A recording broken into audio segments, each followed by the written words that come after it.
August ते September 2026 या दरम्यान राहिलेला मान्सून कसा राहील? हवामान विभागाचा अंदाज आलेला आहे, तो पाहूयात. नमस्कार, मी किरण वाघमोडे. तुम्ही पाहतात किरण वाघमोडे यूट्यूब चॅनल आणि हवामान अंदाज आणि बातम्या फेसबुक पेज. तर सर्वात प्रथम जुलै महिन्यात जो पाऊस झाला, अगदी जुलैच्या शेवटच्या दिवशी विदर्भ मराठवाड्यातील आकडेवारी पावसाने सुधरवलेली आहे. मध्य महाराष्ट्रात तर सुरुवातीपासूनच खूप जास्त पाऊस झाला. कोकणातही बऱ्यापैकी भागांमध्ये पाऊस झाला. पण सिंधुदुर्गापासून तिकडे दक्षिण मध्य महाराष्ट्राचा काही भाग, मराठवाड्यातील काही भाग किंवा विदर्भातील काही भाग आणि इकडे उत्तर महाराष्ट्रात नंदुरबारचा काही भाग. या ठिकाणी अजूनही पाऊसमान 31 तारखेपर्यंत जे होतं ते सरासरीच्या तुलनेत थोडं कमीच राहिलं. आणि आकडेवारी जर आपण जिल्ह्याची पाहिली तर नंदुरबार 23% कमी, सिंधुदुर्ग 27% कमी जुलै महिन्यासाठी. आणि मराठवाडा विभागात हा जो हिरवा रंग दिसतोय, हा शेवटच्या दिवशीच्या पावसाने झाला. विदर्भातही हिरवा रंग हा शेवटच्या दिवसाच्या पावसाने आलेला आहे. आणि जर पाहिलं तर कोकण, गोव्यात 33% जास्त पाऊस जुलै महिन्यात झालेला आहे. मध्य महाराष्ट्रात 72% जास्त, मराठवाड्यात 17% जास्त. शेवटच्या दिवसाची कमाल आहे, की एका दिवसामध्ये अतिमुसळधार ते अतिवृष्टी झाली. विदर्भामध्ये 21% जास्त झालेला आहे पाऊस आणि संपूर्ण महाराष्ट्राचा विचार करायला गेलो तर जुलै महिना 40% जास्त पावसाचा गेलेला आहे. आणि आत्तापर्यंत 1 जूनपासून ते 31 तारखेपर्यंत म्हणजे जून आणि जुलैचा एकंदरीत जर पाऊस पाहिला, तर अजूनही नंदुरबार 47% कमी होतं. सोलापूर 28% कमी, बीड 26% कमी, हिंगोली 30% कमी आणि सिंधुदुर्ग 35% कमी.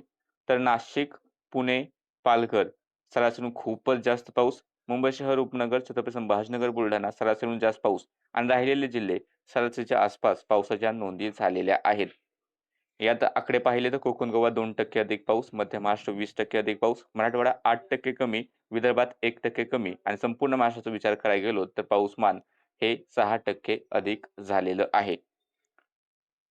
इथून पुढचा जर अंदाज पाहिला तर हवामान विभागाने असं सांगितलेलं आहे, की अजूनही एल निनो विकसित होतोय, स्ट्राँग होतोयच. विकसित झालाय तो अजून स्ट्राँग होतोय. पण आय हळू-हळू पॉझिटिव्हकडे जाऊ लागलेला आहे. ऑस्ट्रेलियाच्या हवामान विभागाच्या अंदाजानुसार ऑगस्ट महिन्यात आय पॉझिटिव्ह होईल.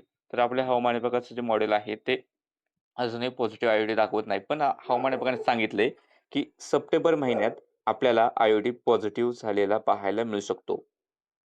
आणि पावसाचे जर आकडेवारी पाहिली तर ऑगस्ट महिन्याचा जो अंदाज दिला आहे हवामान विभागाने, यामध्ये जे जिल्ह्याच्या सीमा आहेत त्या थोड्याफार इकडे-तिकडे होऊ शकतात. त्या थोड्याशा एआयने ॲड केलेल्या आहेत.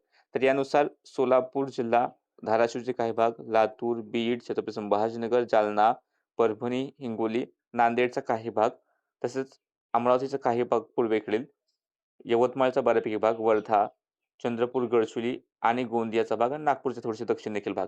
ह्या भागाच्या आसपास पाऊसमान जे आहे ते नेहमीपेक्षा थोडंसं अधिक राहण्याची शक्यता आहे. तर राहिलेला जो भाग आहे नागपूर, भंडाऱ्याचे काही भाग आहे, अमरावती, अकोला, बुलढाणा, वाशिमचे भाग आहेत, नांदेडचे थोडेसे भाग आहेत.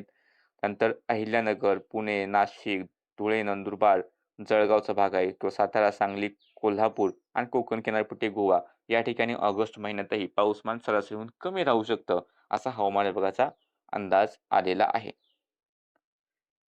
तसं भंडारा, नागपूरच्या भागांमध्ये पाऊसमान थोडंसं सरासरीच्या तुलनेत कमीच राहील ऑगस्टसाठीचं.